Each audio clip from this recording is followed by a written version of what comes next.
Madam যখন প্রধানমন্ত্রী হলেন তখনই আমি সেনাপ্রধান নিযুক্ত হলাম। ওনার দীর্ঘ 4 বছর প্রধানমন্ত্রীত্বকালে আমি তার সঙ্গেই সেনাপ্রধান ছিলাম। কাজেই বহু ঘটনার সঙ্গে আমি জড়িত ম্যাডামের সঙ্গে। তারপর 4 বছর পর আমি অবসর গ্রহণ করলাম। উনি তারপর আরও 1 বছর প্রধানমন্ত্রী ছিলেন।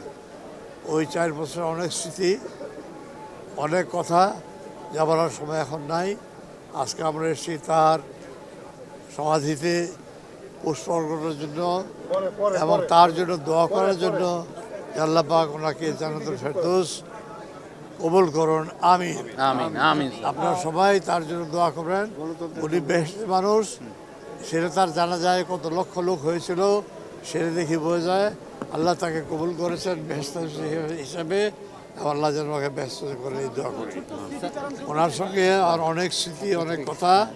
আপনারা দোয়া করবেন যাতে আমি তাকে সম্মান জানিয়ে বাকি জীবনটা কাটাতে পারি।